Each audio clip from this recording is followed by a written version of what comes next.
వాళ్ళు ఎప్పుడైతే దేవుని సన్నిధిలో ప్రార్థన చేశారో, మోషేతో ప్రభు అన్నాడు, మోషే నీ చేతిలో ఉన్న కర్రను తీసుకొని సముద్రము మీద కొట్టమన్నాడు. ఎప్పుడైతే కర్ర తీసుకొని సముద్రం మీద మోషే కొట్టాడో, సముద్రములో దేవుడు రహదారిని ఏర్పరిచాడు. గట్టిగా స్తోత్రం చెప్పండి. అంతేనా? మీరెవరు బాగా చెప్తే వెళ్ళేటప్పుడు ఈ స్థలం వాళ్ళకి రాసిచ్చి వెళ్తా.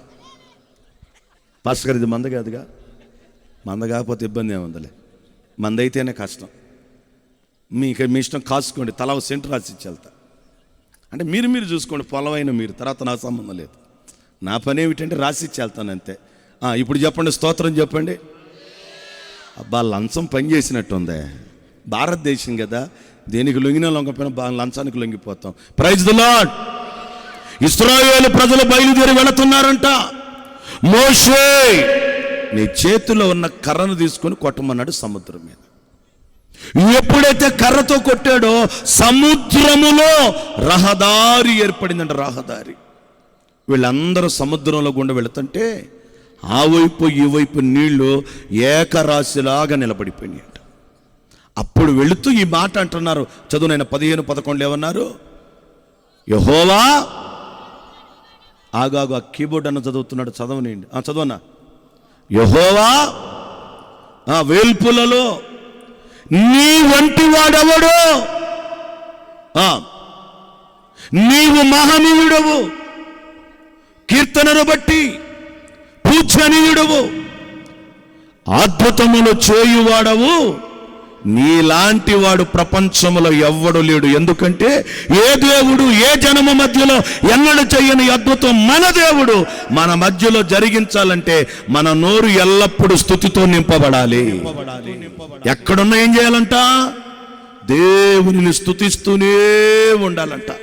ఏదో ఒకసారి మీరు అందరూ 10 స్తోత్రాలు చెప్పండి. 2 చేతులు పైకెత్తి స్తోత్రం స్తోత్రం స్తోత్రం అని చెప్పండి. కాస్త గట్టిగా చెప్పండి. ఆనాడు సముద్రము పాయలు చేసిన దేవుడు ఈ రాత్రి మన మధ్యన కూడా సంచరిస్తున్నాడు. ఏ దేవుడు ఏ జనము మధ్యలో ఎన్నడూ చెయ్యని అద్భుతం మన దేవుడు మన మధ్యలో జరిగించాలంటే స్తోత్రం చెప్పు, స్తోత్రం చెప్పు. ఇంకా గట్టిగా, ఇంకా గట్టిగా. ఆమె ఎవరో లెక్కేస్తుందట, 1, 2, 3 అని. ఏదో 4-5 ఎక్కువ చెప్తే ఏమైద్దో? 10 చెప్పమన్నాను కదా, మళ్ళా చెప్పండి, 10 చెప్పండి. ఇంకా గట్టిగా. స్వరము పరమునకు వినబడినట్లుగా మీ స్థుతిని ప్రభు అంగీకరించినట్లుగా స్తోత్రం స్తోత్రం స్తోత్రం స్తోత్రం స్తోత్రం. ఇంకా గట్టిగా, ఇంకా గట్టిగా, ఇంకా గట్టిగా. Praise the Lord. వీళ్ళందరూ దేవునికి స్తుతులు చెప్తూ వెళ్ళిపోతున్నారంట. నీ వంటి దేవుడు లేడు అని దేవునిని స్తుతిస్తున్నారంట. ప్రియులారా, ఏ దేవుడు ఏ జనము మధ్యలో ఎన్నడూ చేయని అద్భుతం మన దేవుడు మన మధ్యలో జరిగించాలంటే మన నోరు స్తుతితో నింపబడునుగాక. నేనంటాను, స్తుతి నీ స్థితిని మారుస్తుంది. మహారాజైన దావీదు దినానికి ఎన్నిసార్లు స్తుతించేవాడంట? 7 మార్లు స్తుతించేవాడంట. ఎంత ఆశ్చర్యం అండి. శత్రు దేశాలు 4 మీదికి లేచి వస్తే యెహోషాపాతు యుద్ధము చేయకుండానే 4 దిక్కుల నుంచి శత్రువులు పారిపోయారంట. కారణం యెహోషువ దేవుణ్ణి స్తుతించాడు. 21 అడుగులు ఎత్తుండే యెరికో గోడలు సుత్తులు లేకుండా, జేసీబీలు లేకుండా, ప్రొక్లైన్స్ లేకుండా, క్రేన్లు లేకుండా, ఏ అడ్వాన్స్డ్ టెక్నాలజీ లేకుండా యెరికో గోడలన్నీ కూలిపోయినాయి అంట. కారణం ఇశ్రాయేలు ప్రజలు ఏం చేశారంటే యెరికో గోడల దగ్గర దేవునిని స్తుతించారంట. మీరు ఎప్పుడైతే స్తుతిస్తారో సాతానుడు మీ ఒంటిని వదిలిపెట్టి వెళ్ళిపోతాడు, మీ ఇంటిని వదిలిపెట్టి వెళ్ళిపోతాడు, మీ పరిసరాలు వదిలిపెట్టి వెళ్ళిపోతాడు, మీ బిడ్డల భవిత బాగుపడుతుంది. స్తుతి లేదు ఈ రోజున, సనుగుడు ఉంటుంది. కానీ చాలామంది భలే సణుగుతూ ఉంటారు కానీ స్తుతించరు. స్తుతించే కాడ సనుగుడు ఉండదు, సనుగుడి కాడ స్తుతి ఉండదు. సనుగుడున్న కాడ సాతాను ఉంటాడు, స్తుతించే కాడ దేవుడు ఉంటాడు. మా అమ్మ ఎప్పుడు నాతో చెప్తుండేది ఒక మాట, పోరు లాభం పొందు నష్టం అంటుండేది. ఏ ఇంట్లో పోరు అంటే సనుగుడు ఉంటుందో ఆ ఇంట్లో అన్ని నష్టాలేనంట. కొంతమంది చిన్నదానికి పెద్దదానికి సణుగుతూ ఉంటారు. మరి ఈ పూట అధ్యక్షులు ఎవరు చేశారో నాకు అర్థం కాలేదు. ఇప్పుడు అందరికి పాటలు ఇచ్చాడు లేదో నాకు తెలియదు. పాటలు పాడిన బాలసుబ్రహ్మణ్యం, పి సుశీలకు ఆనందం. వెనక జిక్కు వస్తారు కొంతమంది ఆలస్యంగా. వాళ్ళకి పాట ఇపోతే వాళ్ళు సనుగుతారు. మేము కనపడతామా, మేము కళ్ళ కానుతామా? వీళ్ళు ఒకటే కాదు, ఈ దీర్ఘాలు సన్నాయి నొక్కులు పక్కన అందరితో మనం లెక్కలేదు. ఇట్లా మాట్లాడుతూ ఉంటారు, సణుగుతూ ఉంటారు. పాట అయిపోతే కొంతమందికి సనుగుడు, పేరు పెట్టి పిలవపోతే కొంతమంది సనుగుడు, కొంతమందికి సపట్లు కొట్టకపోతే స్టేజీ మీద పిలవపోతే సనుగుడు. నీ నోరు స్తుతితో నింపబడును గాక, నీ నోరు స్తుతితో నింపబడును గాక. మా సంఘానికి 2 భార్య భర్తలు వస్తారు. ఆయన పేరు ఏమో గోపయ్య, ఆమె పేరు ఏరమ్మ. ఏది అనండి ఒకసారి. గోపయ్య నాకంటే 2 అంగుళాలు ఎత్తుంటాడు. ఏరమ్మ ఈ టేబుల్ అంత ఎత్తు కూడా ఉండదు. మరి ఎవరు చేశారో బలి చేశారు. 2 పెళ్ళి వాళ్ళకి పెళ్లి చేసుకున్నారు. ప్రతి ఆదివారం అండి ఒక 25 కిలోమీటర్ల ప్రయాణం చేసి మా సంఘానికి వస్తారు. ఈవెన్ కరోనా టైంలో కూడా వచ్చారు వాళ్ళు. ప్రారంభ ప్రార్థనకు ముందే వచ్చేస్తారండి. క్రమం అంటే క్రమమే వాళ్ళకి. అయితే ఆదివారం ప్రార్థనకు వచ్చారు, అయిపోయింది. సోమవారం ఇంటికి వెళ్ళారు. వాళ్ళ ఇంటికి ఆనుకొనే వాళ్ళ పొలం. కొడవలు తీసుకుని వెళ్ళి ఏదో పొలంలో పనిచేస్తూ ఉంటే ఈలోగా 4 చినుకులు రాలినాయి అంట. గోపయ్య పరిగెత్తుకుంటూ ఇంటికి వచ్చాడంట. రాగానే ఈరమ్మ వాకిట్లో నిలబడి, ఇది ట్రాఫిక్ పోలీసు లాగా, కొడవలేది అందంట. వర్షం పడుతుంది కదే, పరిగెత్తుకుని వచ్చాడంట. 4 చినుకులు పడితే మొలకెత్తుతా పిల్లాడివి అన్నంట. ఇట్టంటే పురుషులు కోపం వచ్చింది రాదా? పురుషులు మీరు చెప్పండి. మీరు మాట్లాడకపోతే వీళ్ళకి మీకు నా మీద కోపం వచ్చింది. మీరు నోరు లిప్పి అట్టంటే కోపం వచ్చిందా రాదా?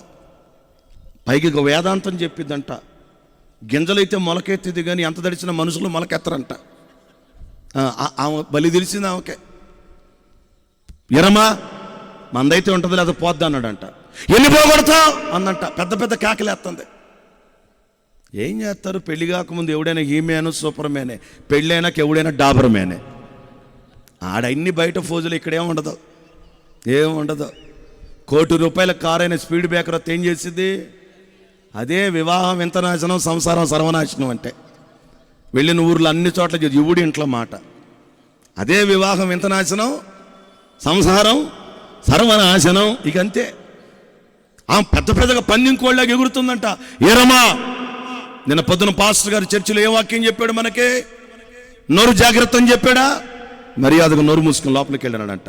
ఏ లోపలికి వెళ్ళిపోతే ఏం చేస్తావు? తంతావా అందంట.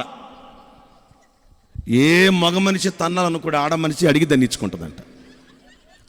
నాకు తెలియదు, నేను వచ్చేటప్పుడు ఎవరు పెద్ద అని చెప్తున్నాడు. మగ మనిషికి తన్నాలని ఉండదంట, ఆడ మనిషి అడిగి దండించుకుంటుందంట. అప్పటికి ఆయనకి 40-42 ఉంటాయండి. పొలం పని చేసిన చేతులు కాదు. ఎంత చెప్పి నేను పట్టను కొడితే ఎగ్గిరడు పొంత మీద పడిందంట. అమ్మ మీకు పొంత తెలుసా? ఇప్పుడు తెలియకపోతే నేనాడ తెచ్చేదే. అబ్బాయి నువ్వు తెస్తావు ఒకటేమన్నా? ఇప్పుడు ఆయన దేవాలని తెల్లారిపోయింది కదా. ఇప్పుడు కడుపుకు దాగే నీళ్ళనేమో కొండ అంటారు, ఒంటికి పోసుకుని నీళ్ళ కొండనేమంటారు? పొంత. ఒకవైపు పొయ్యి, ఒకవైపు వేడి నీళ్ళు కాగుతూ ఉంటాయి. కొట్టిన దెబ్బకు పడితే పొంత పగిలిపోయింది.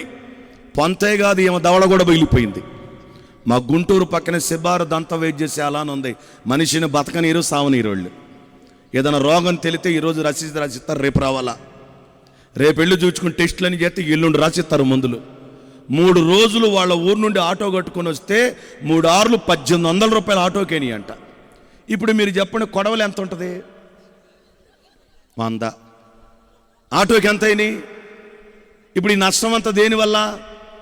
నీ నష్టమేగా. నీ కూతురు కాపురం పాడైపోవటానికి కారణం. నీ సనుగుడు కాదా నీ కూతురు కాపురం పాడైపోవటానికి కారణం? నీ సనుగుడు కాదా నీ ఆరోగ్యం నష్టపోయి, నీ వ్యాపారం నష్టపోయి, ఎప్పుడు సంతోషంగా ఉండాల్సిన నీ కుటుంబంలో సమస్యలు మొదలయ్యాయి. ఇక్కడ అందరూ పాడతారు పాటలు, అందరూ భక్తులే, పరిశుద్ధులే. అందరూ మామూలు చప్పట్లు కొడితే ఒక కామ కొడుతుంటది. మామూలు భక్తురాలు కదా ఈ భక్తురాలు. ఏమన్నా చూసి అందరు భక్తురాలు అనుకుంటారని. భక్తి అంటే ఆదివారం గంట చేసేది కాదు, 6 రోజుల 23 గంటలు నీ ఇంట్లో నువ్వు కనబరిచే ప్రవర్తన నిజమైన భక్తి అంటే. Praise the Lord. పాటలు పాడుతాం తేలిక, ప్రార్థనలు చేయటం తేలిక, పరిశుద్ధాత్మల భాషలు మాట్లాడటం తేలిక, వేదికలెక్కి ప్రసంగాలు చేయటం తేలిక, సంఘానికి వచ్చి అడావుడి చేయటం తేలిక. కానీ నీ పక్కనోడికి నీ జీవితం మాదిరిగా ఉండాలి. అలా ఉండును గాక. చిన్నదానికి సనుగుతావు, పెద్దదానికి సనుగుతావు, అన్నిటికీ అలుగుతావు, సేవకుడికి విరోధంగా మాట్లాడతావు. ఈ సంఘానికి వస్తే నీ సంఘాన్ని గురించి అన్ని చోట్ల తేలిగ్గా మాట్లాడుతూ ఉంటావు. సనుగుడు అనే దెయ్యం ఈ రాత్రి వదిలిపోవును గాక. సనుగుడి స్థలాన్ని విడిచిపెట్టి వెళ్ళిపోవును గాక. మీ నోరు స్తుతితో నింపబడును గాక. కృప కలుగును గాక. 10 మంది పిల్లలు చనిపోయారు, పొలాలు అన్యాక్రాంతమైన, జీవాలు ఎవరో తోడుకెళ్ళిపోయారు, ఒళ్ళంతా కుళ్ళిపోయింది.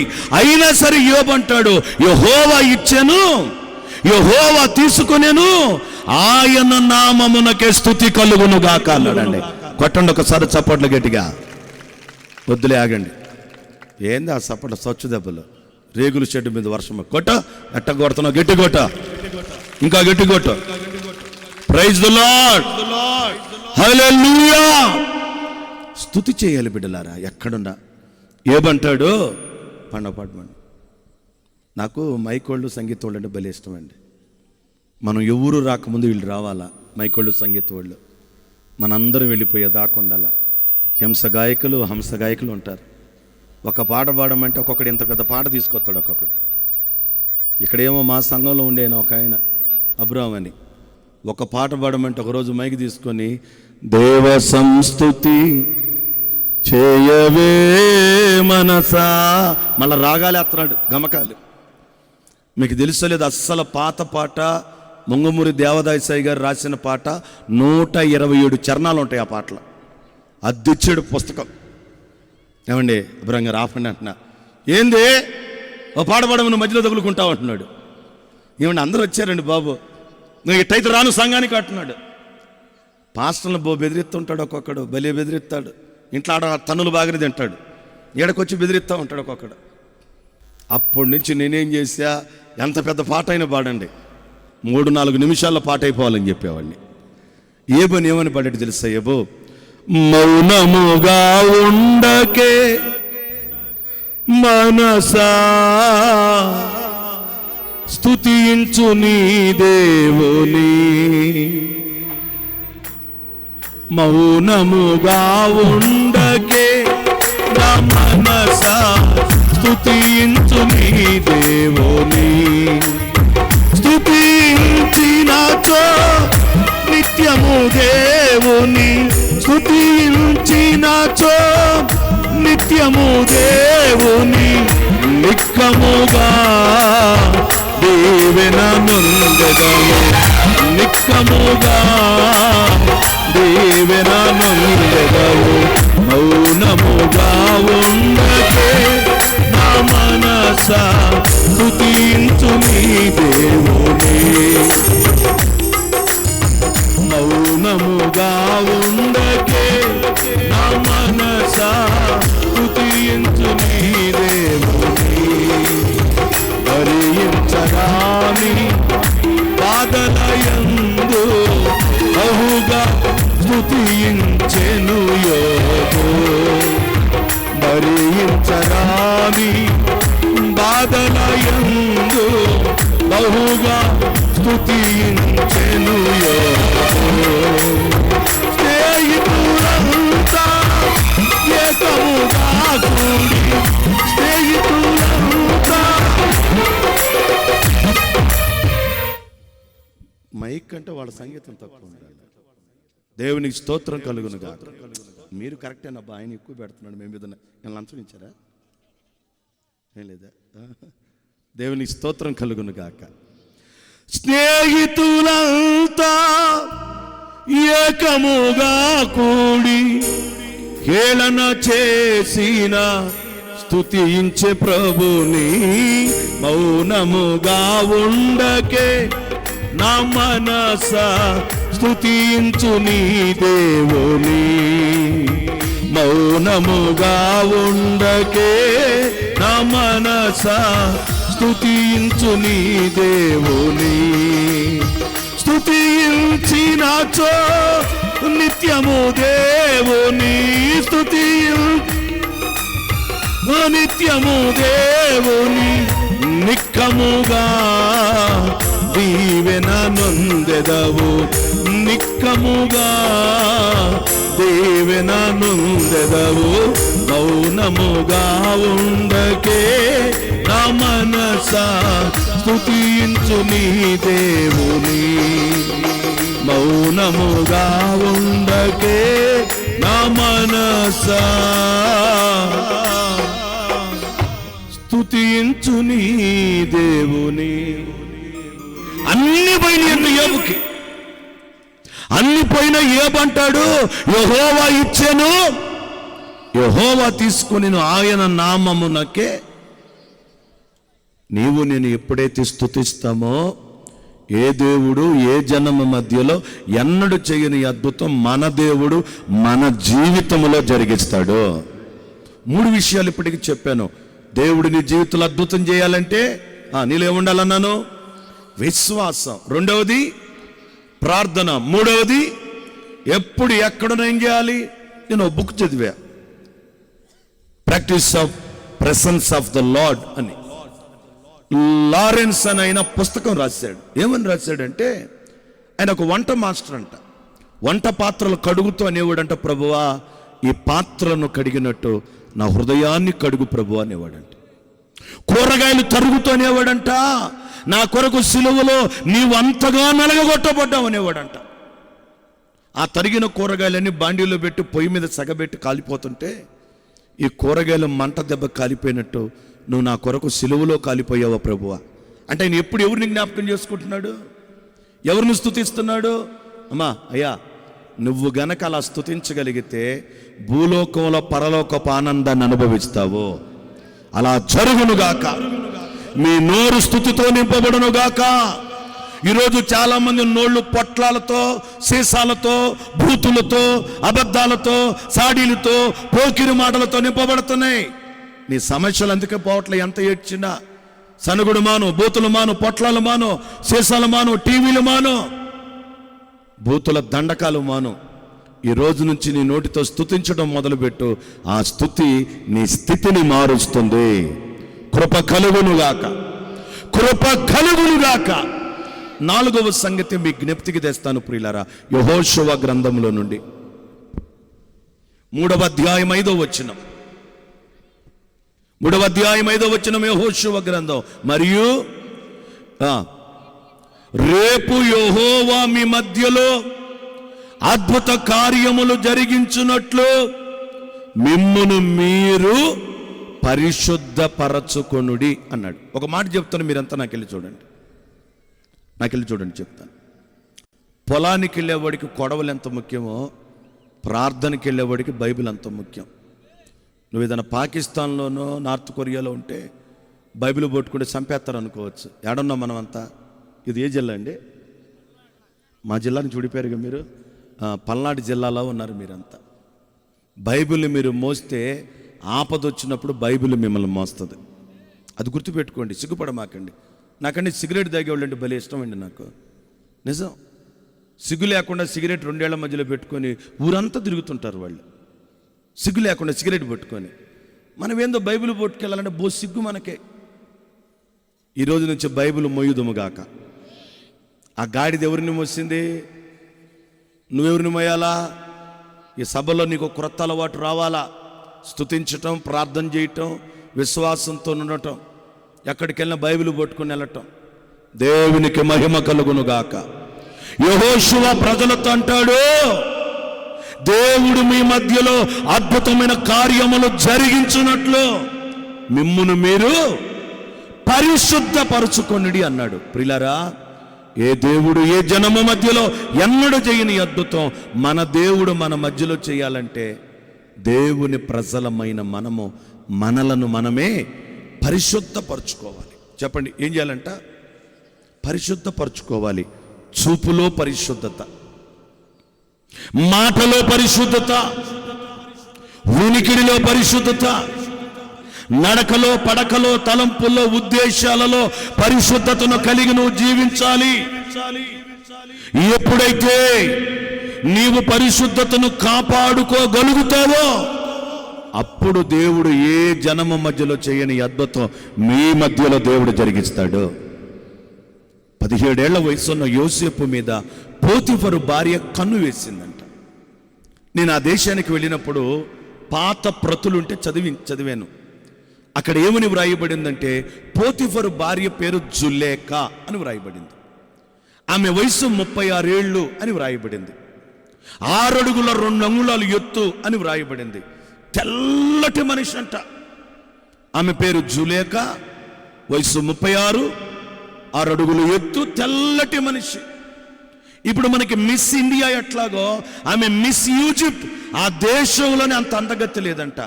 అంత అందగత్తె యోసేపు మీద కన్ను వేస్తే పాపాన్ని విడిచిపెట్టి పరిగెత్తాడంట. స్తోత్రం చెప్పండి. పరిశుద్ధతను కాపాడుకున్నాడండి. సంసోను పాపం కొరకు పరిగెత్తాడు, బతికుండగానే గుడ్లు తోడేశారు. కానీ యోసేపు పాపాన్ని విడిచిపెట్టి పరిగెత్తాడు. అందుకని ఏ దేశానికి బానిసగా వెళ్ళాడో అదే దేశానికి నాయకుడయ్యాడు. దానియేలులో ఏదైనా లోపమో తప్పు అపరిశుద్ధత ఉంటుందేమో 120 మంది నెల రోజుల పాటు వెతికారంట. బైబిల్ అంటది ఏ నేరమైనను ఏ తప్పు దానియేలులో లేదంట. రాజులు 4 మారిపోయినా దానియేలుకు మాత్రం దేవుడు స్థిరమైన సింహాసనం ఇచ్చాడు. దేవునికి స్తోత్రం. ఏమిటి కారణం? యోసేపును గణపరచటానికి. ఏమిటి కారణం దానియేలును దేవుడు గణపరచటానికంటే కేవలము వారు పరిశుద్ధతను కాపాడుకున్నారు. అమ్మా, మరి నీ సంగతి ఏంటి? హలో సహోదరుడా, నిన్నే అడుగుతున్నాను, మరి నీ సంగతి ఏమిటి? నీవు పరిశుద్ధతను ఎంతవరకు కాపాడుకుంటున్నావు? ఎంతవరకు పరిశుద్ధుడిగా ఉంటున్నావు? నువ్వు చదువుకునే స్థలాల్లో, పని చేసే స్థలాల్లో, ఉద్యోగం చేసే స్థలాల్లో, వ్యాపారం చేసే స్థలాల్లో, నీ ఇంట సమాజంలో నువ్వు నీ పరిశుద్ధతను కాపాడుకోవాలి. యేసయ్యకు ఏదైనా ఇష్టమైనది ప్రపంచంలో ఉన్నదంటే పరిశుద్ధత మాత్రమే యేసయ్యకి ఇష్టం అండి. నువ్విచ్చే కానుకలు, నువ్విచ్చే బియ్యం కట్టలు చూసి నేను దేవుడు ఆశీర్వదించడు. నీ అంతరంగములో ఉన్న నీ పరిశుద్ధతను బట్టి ఏ దేవుడు ఏ జనమ మధ్యలో ఎన్నడూ చేయని అద్భుతం మన దేవుడు నీ జీవితంలో జరిగిస్తాడు. ఇవన్నీ జరగాలంటే పరిశుద్ధత చాలా ప్రాముఖ్యం. నిన్ను నన్ను పరిశుద్ధపరచాలనే 2026 సంవత్సరాల కిందట యేసయ్య పరలోక వదిలి భూలోకానికి వచ్చాడు. నీకు నాకు పరిశుద్ధత ఇవ్వాలనే 1994 సంవత్సరాల కిందట కలువరి శిలువలో యేసయ్య బలి అయిపోయాడు. చేతుల్లో కాళ్ళల్లో మేకులు నాటారు, ప్రక్కలో బల్లెపు పోటు పడిచారు, తలకు ముళ్ళ కిరీటం పెట్టారు, వీపు మీద గుద్దేరు, మోమి మీద ఊసారు. ఈ గడ్డపు వెంట్రుకలన్నీ బలవంతంగా పీకివేశారు. ఇన్ని చేసిన యేసయ్య నీ కోసం నా కోసం మౌనమైపోయాడు. ఎందుకో తెలుసునా? ఏ దేవుడు ఏ జనమ మధ్యలో ఎన్నడూ చేయని అద్భుతం మన దేవుడు మన మధ్యలో చేయటానికి సిద్ధంగా ఉన్నాడు. ఆయన చేయాలంటే ఈ రాత్రి 4 విషయాలు మనకి బోధపరిచారు. మొదటిది ఏంటంట? నోరు తెరిసి అందరూ అనండి, విశ్వాసము. రెండవది ఏమిటంట? ప్రార్థన. మూడవది ఏమిటంట? స్తుతించే పెదవులు. 4వది ఏంటంట? ఇవి 4 నువ్వు కలిగి ఉంటే నా మధ్యలో దేవుడు అద్భుతాలు చేస్తాడు. ఆ అద్భుతాలు చేయాలని మహాకాశము పట్టజాలని దేవుడు ఈ రాత్రి మన మధ్యన సంచరిస్తుండగా ఒక నిమిషం అందరూ లేచి నిలబడదాం. నేను మీతో చెప్పిన సమయం అయింది 55 నిమిషాలు. అందరు లేచి నిలబడండి. లేచి నిలబడిన మీరందరూ మీ 2 చేతులు ఆకాశం వైపు చాపండి. దయచేసి ఎవరు దిక్కులు చూడొద్దు, అటు తిరగొద్దు. మీరున్న స్థలాల్లోనే ప్రార్థన పూర్వకంగా ఉండండి. మీరున్న స్థలాల్లోనే ప్రార్థన పూర్వకంగా ఉండండి. కళ్ళుమై లేచి నిలబడు. కాలకృత్యాలకు కూడా వెళ్ళొద్దు ఎవరు. ఒక 2 నిమిషాలు మీరున్న స్థలాల్లో నిలబడి మీ చేతులు ఎంత పైకి ఎత్తగలరు. నువ్వు దేవుని మాటకు లోబడు. దేవుని మాటను నువ్వు అంగీకరించి, ఏ దేవుడు ఏ జనమ మధ్యలో ఎన్నడూ చేయని అద్భుతం మన దేవుడు మన మధ్యలో జరిగించేవాడిగా ఉన్నాడు. ఆయన సాహస కార్యాలు జరిగించ కోరుకున్నాడు. మన మధ్యలో సంచరిస్తూ ఉన్నాడు. ఆకాశము నుండి భూమి మీదకి నిచ్చెన వేయబడింది. అదుగో దేవదూతలు ఎక్కుతూ దిగుతూ ఉన్నారు. ఆయన నీ వైపు చూస్తూ ఉన్న సమయం. సహోదరి సహోదరుడా, నీ రెండు చేతులు దేవుని వైపు చాపి గళమెత్తి ఒక్క ప్రార్థన చేయి. ఏ దేవుడు ఏ జనము మధ్యలో ఎన్నడూ చేయని అద్భుతం మన దేవుడు మన మధ్యలో జరిగించువాడిగా ఆయన నీ పక్షాన నిలబడి అద్భుత కార్యాలు జరిగించాలంటే లేచి నిలబడని నీవు కళ్ళు మూసి నీ రెండు చేతులు దేవుని వైపు చూపి ఒక చిన్న ప్రార్థన చేయి. నాకు అమూల్యమైన విశ్వాసం అయ్యా, ఎడతెగని ప్రార్థన అయ్యా, నిత్యము నా నోట నీ స్తుతులుంచయ్యా. ఎప్పుడు కూడా ప్రతి స్థలంలో నా తండ్రి నా పరిశుద్ధతను నేను కాపాడుకునే భాగ్యాన్ని ఇవ్వయ్యా. గొంతు విప్పి ప్రార్థన చేయి. నీ కొరకు ఏ పాపము చేయని దేవుడు సిలువ మ్రాను మీద నలిగిపోయాడు. కొట్టినా తిట్టినా, గేలి చేసిన, అవమానపరిచిన, మోము మీద ఊసిన, కొరడాలతో కొట్టినా నీ కొరకు యేసయ్య మౌనమైపోయాడు. అదిగో సిలువలో నుండి యేసయ్య తన హస్తాన్ని నీ వైపు చాపి ఉన్నాడు. సిలువలో నుండి యేసుక్రీస్తు నీ వైపు తన హస్తాన్ని చాపి ఉన్నాడు. నీవు కూడా నీ రెండు చేతులు చాపు. అదిగో నీ కొరకు చాపిన యేసయ్య చేతులు ఇంకా కిందకి దిగనే లేదు. నీవు నీ రెండు చేతులు చాపి ఒక రెండు కన్నీటి చుక్కలు ఆయన పాదముల మీద కార్చు. అయ్యా, ఏ దేవుడు ఏ జనము మధ్యలో ఎన్నడూ చేయని అద్భుతం మా దేవుడు మా మధ్యలో చేస్తాడని మీ సేవకుడు ఇంతవరకు చెబుతూ వచ్చారయ్యా. మాలో విశ్వాసాన్ని పెంపొందింపు చేయి తండ్రి. మా గొంతు విప్పి ప్రార్థన చేయి.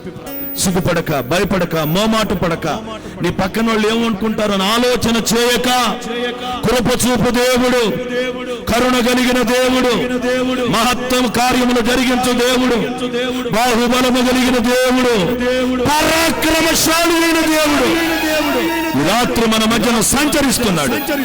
ఆయన సంచరిస్తే పర్వతాలు మైనమైపోతాయి. ఆయన సంచరిస్తే ఎముకలు సైన్యం అవుతాయి. ఆయన కలుగజేసుకుంటే ఏ దేవుడు ఏ జనము మధ్యలో ఎన్నడూ చేయని అద్భుతం నీ జీవితంలో జరిగిస్తాడు, నీ కుటుంబంలో జరిగిస్తాడు, నీ సంఘములో జరిగిస్తాడు, నీ సహవాసములో జరిగిస్తాడు. అదిగో ఆయన చెయ్యి ఈ వైపుగా చాపబడింది. అదిగో ఆయన చెయ్యి ఈ వైపుగా చాపబడింది. అదిగో ఆయన చెయ్యి ఈ వైపు చాపబడి ఉండగా నీ రెండు చేతులు దేవుని వైపు చూపి ఒక్క ప్రార్థన అడుగు. నీకంటే నాకు క్షేమాధారం ఎవరూ లేరయ్యా. నీకంటే నాకు క్షేమాధారం ఎవరూ లేరయ్యా. నీకంటే నాకు క్షేమాధారం ఎవరూ లేరయ్యా. నీకంటే నాకు క్షేమాధారం ఎవరూ లేరయ్యా. నా ఆధారమై ఉన్న దేవుడు అని నీ మీదనే నేను ఆనుకుంటున్నాను ప్రభువా. నీకంటే నాకు క్షేమాధారం ఎవరూ లేరయ్యా. ప్రేమ కలిగిన తండ్రి, మీరు విన్నారు కదా, ప్రతి మాట మీ మహిమ కోసమే చెప్పాను. నేనేదైనా నా స్వంతగా చెబితే నన్ను క్షమించండి. మీకు మహిమ రావాలి, మీ బిడ్డలకు ఆధ్యాత్మిక మేలు కలగాలని చెప్పిన ప్రతి మాట వారి వెనికిడిలో దీవెనకరమవునుగాక. ఏ దేవుడు ఏ జనము మధ్యలో ఎన్నడూ చేయని అద్భుతం మన దేవుడు మన మధ్యలో జరిగిస్తాడని చెప్పాడు. అద్భుతాలు జరుగునంత విశ్వాసం ఇవ్వండి. అద్భుతాలము జరిగేంతగా ప్రార్థన ఇవ్వండి. అద్భుతాలు చూడగలిగినంత స్థుతితో నింపండి. అద్భుతాలు పొందుకోగలిగినంత పరిశుద్ధత ఇవ్వండి. ఈ గ్రౌండ్ లో ఉన్నవారు ఎవరిని వదిలిపెట్టరు. పేరు పేరుని మీరు దర్శించండి. వారి జీవితంలో సాహస కార్యాలు చేయండి. ఎవరెవరి ఆలోచనతో వచ్చారో వారి ఆలోచనలు నెరవేర్చండి. ఈ గ్రౌండ్ లో ఉన్న నా తోటి దైవ సేవకులు, సేవకురాండ్రను మీరు తాకండి. వారి సేవలు మరింత ఫలభరితముగా మార్చండి. చెట్టుకు మంచులాగా వారికి మీరు తోడై ఉండండి నాయన. శ్రావ్యమైన సంగీతం అందిస్తున్న ఈ అన్నోళ్ళిద్దరి మీద విశేషమైన కనికరం ఉండును గాక. ఇంకా చమత్కారంగా వాయించి దయ్యాలు వదలగొట్టే వారిగా చేయండి. చక్కగా మైక్ ఆపరేట్ చేస్తున్న తమ్ముళ్ళను దీవించండి. ఆయా స్థలాల్లో మీ కొరకు పనిముట్లుగా వాడుకోండి నాయనా. మీ సభలకు ప్రత్యక్షంగా పరోక్షంగా సహకరించిన వారిని దీవించు. నన్ను ఈ స్థలానికి ప్రేమతో ఆహ్వానించిన పాస్టర్ గారిని, మరి కుటుంబాన్ని, సంఘాన్ని కూడా దీవించు నాయనా. మీరు అక్కడ గనక ఆలస్యమైతే మీ ప్రేమలో మేము పలుమార్లు కలుసుకునే కృపద ఇచ్చేయమని, ఈ రాత్రికాల దీవెనలతో నింపమని యేసు నామాన ఈ ప్రార్థన అడుగుచున్నాను తండ్రి. ఆమేన్. ఆమేన్. Praise the lord. మరోసారి మీ అందరికీ వందనాలు. శ్రావ్యమైన సంగీతం ఇచ్చిన అన్నోళ్ళకి వందనాలు. మైక్ చాలా బాగుంది తమ్ముడా. దేవుడు ఇంకా మిమ్మల్ని దీవించును గాక. నా తోటి సేవకులందరికీ హృదయపూర్వకమైన వందనాలు తెలియజేస్తూ ఉన్నాను. అందరికీ వందనాలు. ఎట్లా చెప్పు, మాకు ఎట్లా చెప్పు. ఇట్లా చెప్పేది మనం కాదు, దేవుడు బిడ్డలం. ఎవరి దగ్గరికైనా మనం వందనాలు చెప్పేటప్పుడు ఇట్లా చెప్పండి. సరే, మరోసారి మీ అందరికీ దేవుని కృప తోడైయును గాక. ఏ దేవుడు ఏ జనమ మధ్యలో ఎన్నడూ చేయని అద్భుతాలు మన దేవుడు మన మధ్యలో ఇప్పటి నుండి జరిగింప పూనుకొనును గాక. Praise lord.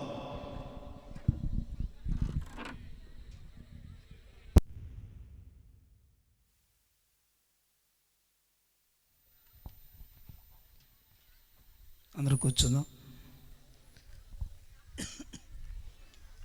మంచిది దేవుని పిల్లారా. మరి శ్రేష్టమైన వాక్య భాగంతో దేవుడు దైవ సేవకుల ద్వారా మాతో మాట్లాడి మమ్మల్ని దేవుడు ఆత్మీయంగా బలపరిచాడని విశ్వసించినటువంటి వారు ఒకసారి బిగ్గరగా దేవునికి స్తోత్రం చెబుదాం. స్తోత్రం, స్తోత్రం, స్తోత్రం, స్తోత్రం, స్తోత్రం. ఇంకను మరి దైవ సేవకులను బల ప్రాంతాల్లో దేవుని మహాకృపలో దేవాది దేవుడు బహుబలముగా వాడుకొనుగాక. మంచిది. మరి ప్రేమతో మన గ్రామాన్ని ప్రేమించి మన మధ్యకు వచ్చినటువంటి అన్నగారికి ప్రత్యేకమైన వందనాలు తెలియజేస్తా ఉన్నా.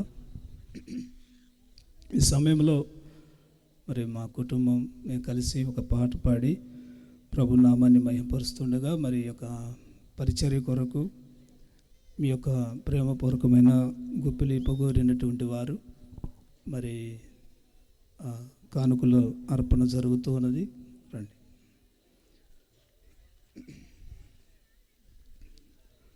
అదేవిధంగా మరి యవనస్తులు 2 కౌంటర్లుగా సిద్ధపరుస్తున్నారు. అందరికీ సమృద్ధికరంగా భోజనం ఉంది. మా యవన బిడ్డలందరూ కూడా, మా గ్రామస్తులు, నా స్నేహితులు, మరి నా రక్త సంబంధికులు అందరూ కూడా మీ అందరి కొరకు మంచి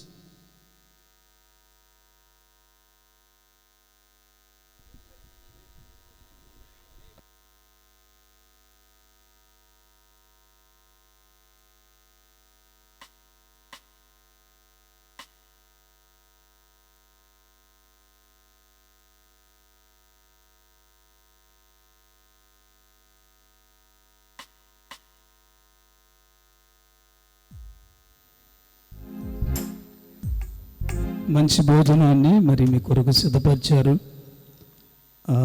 మరి పరిచారకులు వెళ్ళి సేవకులకు ఇక్కడ సిద్ధపరుస్తాం, వాళ్ళ కొరకు మరి తీసుకురండి. ఈలోపు ఈ పాట అయిపోయిన వెంటనే దైవ సేవకులు ఆశీర్వాదంతో ఈ కార్యక్రమాన్ని ముగించుకుందాం. మరి కొందరు కోయరు వారు పరిచారకులు అర్పణను స్వీకరించండి.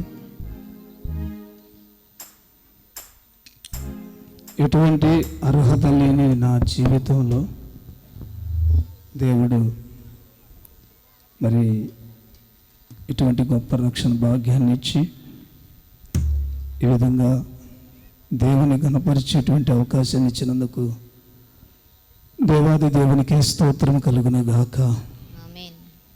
మరి ఒకప్పుడు పాపపు జీవితంలో, రోత జీవితంలో రక్షణ లేక జీవిస్తున్న నాకు దేవుడు తన కృపను బట్టి ఇటు గొప్ప రక్షణ భాగ్యాన్ని ఇచ్చి దేవుని తన కృపలో ఈ విధంగా వాడుకుంటున్నందుకు దేవాది దేవునికి మహిమ కలుగును గాక. అర్హత లేకున్నా ప్రేమించావు,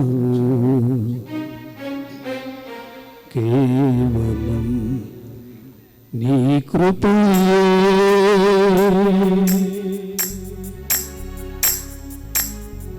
యోగ్య